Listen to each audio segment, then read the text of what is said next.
వానలు పడుతున్నాయంటే చాలు బెజవాడ కనకదుర్గ ఆలయానికి వచ్చే భక్తుల్లో ఆందోళన మొదలవుతుంది. పూజా సామాగ్రి అమ్ముకునే చిరు వ్యాపారులు చిగురుటాకుల్లా వణుకుతూ ఉంటారు. ఎక్కడ కొండ చర్యలు విరిగి పడతాయోననే భయపడుతూ ఉంటారు. ఇంతకీ ఇంద్రకీలాద్రిపై ఈ పరిస్థితికి కారణమేంటి? రక్షణ చర్యల కల్పనలో జాప్యం ఎందుకు జరుగుతోంది? బెజవాడ పేరు చెప్పగానే మనకు కనకదుర్గమ్మ గుర్తొస్తుంది. అమ్మవారి దర్శనానికి రోజు వేలాది మంది భక్తులు వస్తూ ఉంటారు. అయితే వర్షాకాలంలో ఇంద్రకీలాద్రి వద్ద ప్రమాదకర పరిస్థితులు నెలకొంటాయి. కొండ చర్యలు విరిగిపడుతూ ఉంటాయి. దీంతో ఈ 3 నెలలు రక్షణ చర్యలు చేపట్టడం అధికారులకు పెద్ద సవాల్గా మారుతుంది. మరీ ముఖ్యంగా దసరా సమయంలో భక్తుల రద్దీ అధికంగా ఉంటుంది. అదే సమయంలో భారీ వర్షాలు పడుతూ ఉంటాయి. దీంతో ప్రమాదాలు జరగకుండా అనేక జాగ్రత్తలు పాటిస్తూ ఉంటారు అధికారులు. ముఖ్యంగా దుర్గాఘాట్ ఎదురుగా కొండ చర్యలు విరిగిపడుతూ ఉంటాయి. ఇక్కడ ప్రమాదాల నివారణకు రోడ్డు మీద నుంచి కొండపై వరకు ఇనుపజాలిని ఏర్పాటు చేశారు అధికారులు. కానీ అసెంబ్లీ ఎన్నికలు పూర్తయి ఫలితాలు రాగానే కంచెను తొలగించేశారు. కానీ అక్కడున్న మట్టి రాళ్లను మాత్రం అలాగే వదిలేశారు. దీంతో పూజా సామాగ్రి అమ్మే చిరు వ్యాపారులు ఆందోళన వ్యక్తం చేస్తున్నారు. రక్షణ వ్యవస్థ లేకపోవడం వల్ల కొండకు పక్కగా నడవడానికి భయపడుతున్నారు భక్తులు.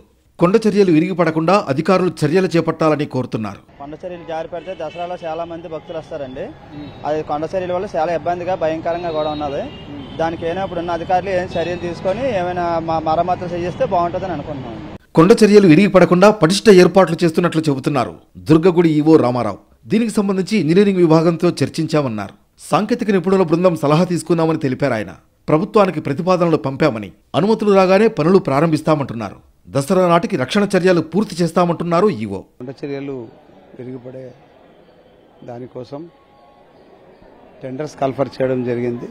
టెండర్స్ ఎవరు పాల్గొనకపోతే పునః టెండర్స్ను మనం కాల్ఫర్ చేశాము. అట్ లాస్ట్ ఒక వ్యక్తి టెండర్స్లో పాల్గొనడం జరిగింది. వెంటనే దాన్ని గవర్నమెంట్ యొక్క అప్రూవల్కు కమిషనర్ గారికి తెలియజేస్తూ సిఈ యొక్క అప్రూవల్కు పంపాము. వాళ్ళు దాన్ని పరిశీలిస్తున్నారు. తర్వాత టెక్నికల్ కమిటీ అయినటువంటి కొండలరావు గారు కూడా దాన్ని పరిశీలించి ఇది చేయించవచ్చు అని చెప్పుకున్నారు. త్వరలోనే దాన్ని మనం ప్రారంభించడం జరుగుతుంది. ఏది ఏమైనా ఇంద్రకీలాద్రిపై ప్రమాదాలు జరగకుండా పటిష్ట చర్యలు తీసుకోవాలని కోరుతున్నారు భక్తులు.